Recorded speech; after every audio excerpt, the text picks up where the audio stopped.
Welcome to Pratap classes. दोस्तों, Pratap classes के YouTube channel पर आपका स्वागत है।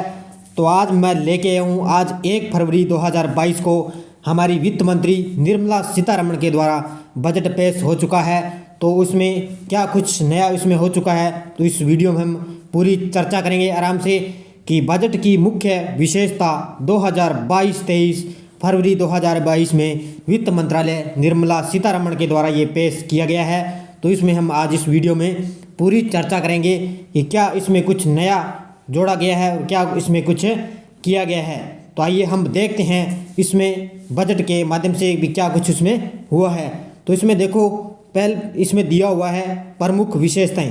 क्या दी है बजट की प्रमुख विशेषताओं में? देखो, एक तो अमृतकाल के लक्ष्य, इसमें विकास और समग्र जो समावेशी कल्याण पर ध्यान का केंद्रण। उसके बाद में दिया हुआ है प्रौद्योगिकी जनित विकास, ऊर्जा संक्रांति और जलवायु परक कार्य को प्रोत्साहन देना। उसके बाद में देखो 3 नंबर पे दिया हुआ है निजी निवेश से प्रारंभ होकर बहुतायत सार्वजनिक पूंजी निवेश तक चलाने वाला सदचक्र।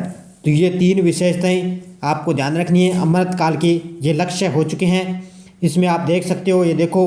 और 4 प्राथमिकताएं भी दी हुई है, पीएम गति शक्ति, समावेशी विकास और उत्पादकता संवर्धन, निवेश, उद्यमान अवसर, ऊर्जा, जलवायु परक पर कार्य और निवेश की जो वित्त पोषण है, इन सभी पर भी इस प्रकार से नया कुछ इसमें होने वाला है। तो आगे इसमें देखो चार्ट के माध्यम से ये सब कुछ इसमें बताया हुआ है। तो सारे विद्यार्थी वीडियो को लाइक शेयर करोगे। अगर आप चैनल पर नए हैं तो हमारे इस चैनल को सब्सक्राइब कर लें और इसके पास लगे बेल आइकन के घंटे को दबा लें, ताकि जैसे आपको कुछ नया नोटिफिकेशन आए तो आपको ये उपलब्ध हो सके। तो आप देख सकते हो और पीडीएफ आपको इसकी ये टेलीग्राम पर मिल जाएगी। तो आगे देखो, इसमें दिया हुआ है अर्थव्यवस्था। ये जो डायग्राम दिया हुआ है जीडीपी जो अर्थव्यवस्था का दिया हुआ है कि देश की प्रतिरोधक क्षमता ये द्योतक के माध्यम से जो कम ज़्यादा है वृद्धि दर है। तो आप इसमें इस डायग्राम में आप देख सकते हो और पीडीएफ में आप देख लेना, इसमें टेलीग्राम पर मिल जाएगी। आगे और देखो भारतीय अर्थव्यवस्था सतत बहाली का प्रदर्शन। तो यहाँ पे इसमें डायग्राम के माध्यम से इसमें दिया हो चुका है सतत बहाली का प्रदर्शन। आगे चलता हूँ, अपने कृषि के क्षेत्र में बात करते हैं आगे। और देखो यहाँ पर पीएम गति शक्ति दी हुई है।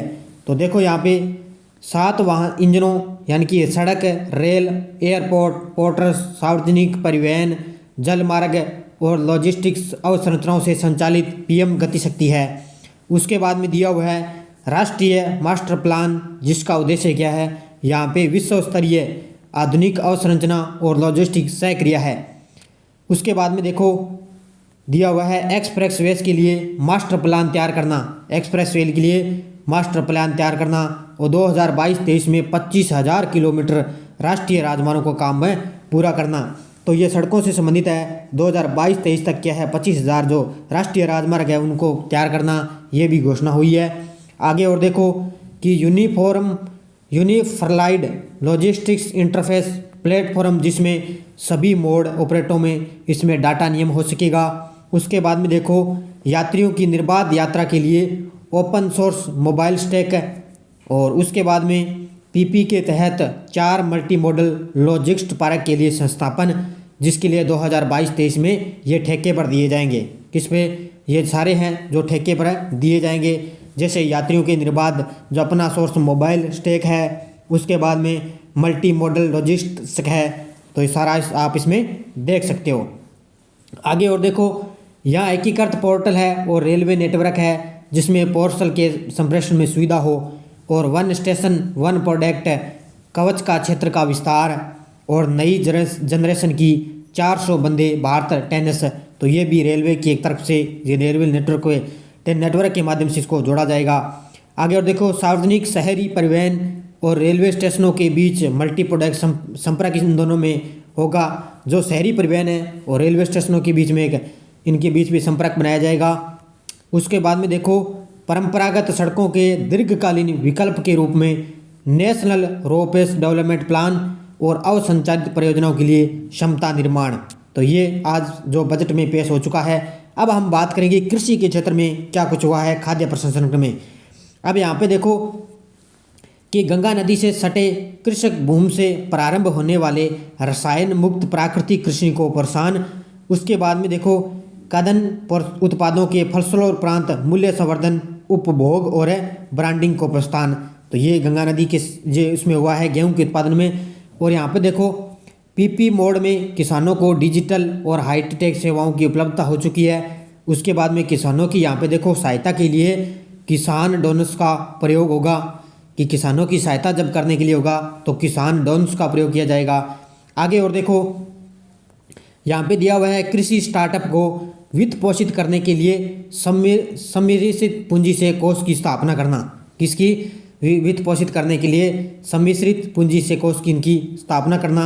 तो ये कृषि के क्षेत्र में है। डायग्राम आप इसमें देख सकते हो। आगे और देखो कि केन बेतवा लिंक प्रोजेक्ट का क्रियान्वयन, जिसमें 9.8 हेक्टेयर कृषि भूमि सिंचाई और 62 लाख लोगों के लिए पेयजल और 103 मेगावाट विद्युत उत्पादन का लाभ मिल सकेगा। कहाँ पे? केन बेतवा जो लिंक प्रोजेक्ट है वहाँ उससे। तो ऐसी ही 5 और परियोजनाएं क्रियान्वयन की ही प्रक्रिया में है। तो ऐसी और 5 परियोजनाएं और इनका जो क्रियान्वयन है वो किया जाएगा। तो अभी इसमें देखो एक तो 9.1 लाख हेक्टेयर कृषि भूमि की सिंचाई और 62 लाख लोगों के लिए पेयजल और 103 मेगावाट विद्युत उत्पादन का लाभ इससे मिल सकेगा। तो ऐसी 5 और परियोजनाएं इनका जो क्रियान्वयन किया जाएगा। अब यहाँ पे देखो डायग्राम दिया हुआ है। ये देखो 2016 में ये था, 2017 का यहाँ पे 2018, फिर 2019, 20, 21 और 22 में यहाँ तक आ गया। अब शिक्षा के क्षेत्र में देखें तो यहाँ पे दिया हुआ है गुणवत्ताप्रद शिक्षा का सार्वभौमिकरण। उसके बाद में देखो 1 क्लास 1 टीवी चैनल कार्यक्रम को 100 टीवी चैनलों पर दिखाना। जो 1 क्लास 1 टीवी चैनल है उसको 200 टीवी चैनलों पर दिखाना। तो ये शिक्षा के क्षेत्र में कार्य है। उसके बाद में देखो महत्वपूर्ण चिंतन, कौशल और उत्प्रेरक शिक्षण परिवेश को बढ़ावा देने के लिए आभासी प्रयोगशालाएं और कौशलपरक ई प्रयोगशालाएं। और उसके बाद में देखो एक डिजिटल विश्वविद्यालय की स्थापना की जाएगी, जिसमें विश्व स्तरीय गुणवत्ताप्रद सार्वभौमिक शिक्षा प्रदान की जाएगी। तो एक डिजिटल विश्वविद्यालय होगा जिसमें शिक्षा के क्षेत्र में इसको सार्वभौमिक शिक्षा प्रदान की जाएगी। और 1 क्लास 1 टीवी चैनलों के लिए 200 टीवी चैनलों का दिखाया इसमें जाएगा। अब आगे और देखो डिजिटल टीचरों के माध्यम से उच्च गुणवत्ताप्रद ई विषय वस्तु उपलब्ध भी कराई जाएगी। तो डिजिटल टीचर भी इसके माध्यम से अलग से इनको जो कि गुणवत्ता के माध्यम से इनको उपलब्ध करवाया जाएगा। अब कौशल विकास में देखो ऑनलाइन ट्रेंडिंग को बढ़ावा देने के लिए कौशल और आजीविका हेतु डिजिटल इकोसिस्टम को स्टार्ट किया गया है। उसके बाद में ड्रोन ए सर्विस के ड्रोन भक्ति की सुविधा हेतु स्टार्टअप को बढ़ावा दिया जाएगा कौशल विकास में। तो ये था शिक्षा के क्षेत्र में। अब हम देखो स्वास्थ्य के क्षेत्र में क्या कुछ हुआ है।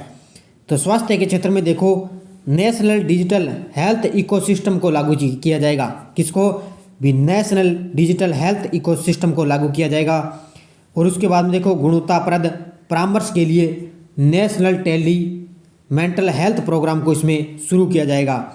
तो उसके आगे दिया हुआ है एकीकृत कार्यक्रम। अब एकीकृत कार्यक्रम का मतलब क्या है कि इसमें मिशन शक्ति मिशन और वात्सल्य सक्षम आंगनवाड़ी और पोषण 2.0 को इसमें शुरू किया जाएगा। ये सारी योजनाएं हैं, ये आंगनवाड़ी के तहत एकीकृत कार्यक्रम के तहत है। इनको सभी को इसमें शुरू किया जाएगा। और आगे है 2 लाख आंगनवाड़ियों को सक्षम आंगनवाड़ियों में समूह में इनको जोड़ना। तो ये शिक्षा के स्वास्थ्य के क्षेत्र में ये दिया हुआ है। ये डायग्राम भी इसका दिया हुआ है, तो ये भी आप देख सकते हो। आगे है सभी समावेशी कल्याण पर ध्यान का केंद्र। सभी समावेशी कल्याण पर है ध्यान का केंद्र। तो इसमें देखो हर घर नल से जल, इसमें 2022-23 में 3.8 करोड़ परिवारों को कवर किया जाएगा। भी हर घर में नल हो तो जल हो, तो इसमें 3.8 करोड़ परिवारों को इसमें क्या है कल्याण ये कवर किया जाएगा। अब पीएम आवास योजना में देखो कि 2022-23 में 80 लाख घरों का निर्माण कार्य पूरा किया जाना प्रस्तावित है। भी 80 लाख लोगों को क्या है ये पीएम आवास योजना निर्माण पूरा किया जाना चाहिए। भी हर घर में नल हो जल होना चाहिए। आगे और देखो यहाँ पर दिया हुआ है पीएम की उत्तर पूर्व में आवश्यकता आधारित अवसंरचना एवं सामाजिक विकास के लिए धन। और आगे दिया हुआ है महत्वाकांक्षी ब्लॉक कार्यक्रम महत्वाकांक्षी जिलों के पिछड़े हुए बल्कों के लिए विकास के लिए। तो ये जो है कहाँ पे है समावेशी कल्याण पर ध्यान का केंद्र है। आगे और देखो कि वाइब्रेंट विजिलेंस प्रोग्राम विकास से वंचित पूर्वी सीमा के गांव के विकास का लक्ष्य है। जो सीमा के साथ गांव लगे हुए हैं उन गांवों का जाके विकास, उनका लक्ष्य प्राप्त करना, लक्ष्य को उनको निभाना। आगे दिया हुआ है डाकघरों के द्वारा डिजिटल बैंकिंग 100% डाकघरों में आधारभूत बैंकिंग व्यवस्था होनी चाहिए। तो ये डाकघरों के माध्यम से है। और आगे दिया हुआ है कि डिजिटल पेमेंट अनुसूचित वाणिज्य बैंकों के द्वारा 75 जिलों में से 75 डिजिटल बैंकिंग यूनिवर्सिटी की स्थापना करना। तो ये था जो समावेशी कल्याण पर ध्यान का केंद्रण।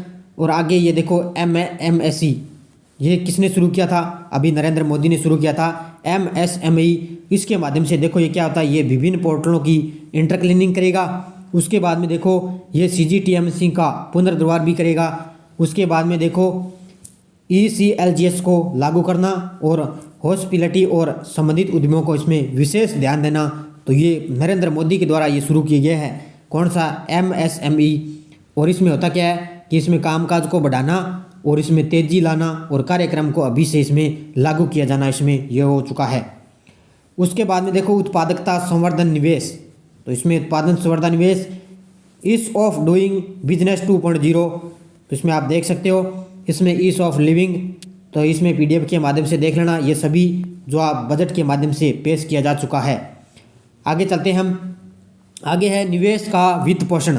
इसमें क्या है? निवेश का वित्त पोषण 2022-23 में निजी निवेश और मांग को बनाए रखने के लिए सार्वजनिक निवेश। तो सार्वजनिक निवेश का निर्माण है इसमें। आगे 22-23 में RBI के द्वारा डिजिटल रुपयों का संचालन।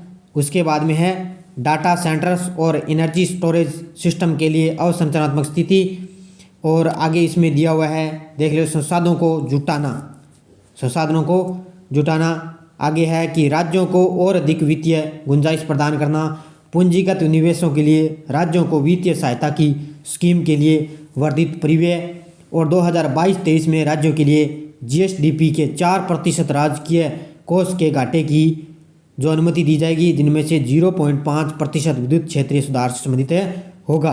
तो ये आगे हो रहा है। इसमें कर प्रस्ताव में आप देख सकते हो। उसके बाद में देख लेना, ये डायग्राम के माध्यम से दिया हुआ है। आगे है से रुपयों का आगमन।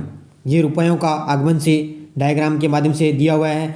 आगे है के रुपयों का आगमन, यहाँ पे दिया हुआ है। अब बजट पे एक नज़र देखो। अब यहाँ पे 2020-21 में ये था। उसके बाद 2021-22 में देखो। उसके बाद 21-22, फिर 2022-23 में बजट एक बार इस नज़र में आप देख सकते हो इस डायग्राम के माध्यम से। आगे और चलो, यहाँ करोड़ के माध्यम से, करोड़ों में दिया हुआ है, ये भी करोड़ के माध्यम से दिया हुआ है। तो प्रमुख योजनाओं के लिए आवंटन, अब यहाँ पे देखो जन जीवन मिशन, उसके बाद में PM किसान, उसके बाद नेशनल हेल्थ मिशन, ये यहाँ पे सब दिए हुए हैं। 2023 में 60,000 और 2021 में यहाँ पर 45,000 थे। तो प्रमुख योजनाएं थी ये सारी। नेशनल एजुकेशन मिशन, प्रधानमंत्री ग्राम जो सड़क योजना, PM किसान योजना, ये सारी इसमें दी हुई है। प्रधानमंत्री स्वास्थ्य सुरक्षा योजना, ये सारी इसमें आ चुकी है। अब मंत्रालयवार आवंटन, तो ये मंत्रालयवार आवंटन हो चुका है। पशुओं के क्षेत्र में, जो परिवहन के क्षेत्र में, उसके बाद में नेटवर्क के क्षेत्र में, जो है ये ट्रैफिक के क्षेत्र में, कृषि के क्षेत्र में, ये सब इसमें दिया हुआ है। तो ये बजट से संबंधित मैंने आपको सब कुछ इसमें बता दिया। तो आप PDF भी आपको टेलीग्राम पर मिल जाएगी इसकी। तो आप PDF में भी आप देख सकते हो कि क्या कुछ बजट में क्या कुछ नया हो चुका है। तो ज़्यादा अपने कृषि और शिक्षा के क्षेत्र में देखना था, अभी क्या कुछ शिक्षा के क्षेत्र में किया है और कृषि के क्षेत्र में किया है। योजना से संबंधित भी हमने देख लिया कि PM मोदी क्या कुछ योजना में किया है। तो इस बजट में हमने बात कर ली। डायग्राम इसमें बने हुए हैं, तो ये भी आप आराम से देख सकते हो इस वीडियो के माध्यम से। तो ये बजट के माध्यम से मैंने आपको वीडियो उपलब्ध करवा दिया। सारे विद्यार्थी वीडियो को लाइक शेयर कर देना। आज 1 फरवरी के दिन बजट पेश हो चुका है, तो मैंने आपको इसको वीडियो उपलब्ध करवा दिया। सारे विद्यार्थी वीडियो को लाइक शेयर कर दो। अगर आप चैनल पर नए हैं तो हमारे इस चैनल को सब्सक्राइब कर लें। इसके पास लगे बेल आइकन के घंटे को दबा लें, ताकि हम जैसे छोटे छोटे नोटिफिकेशन आए ना, उसका आपको नोटिफिकेशन आप तक पहुँच जाए। तो धन्यवाद दोस्तों। जय हिंद, जय भारत।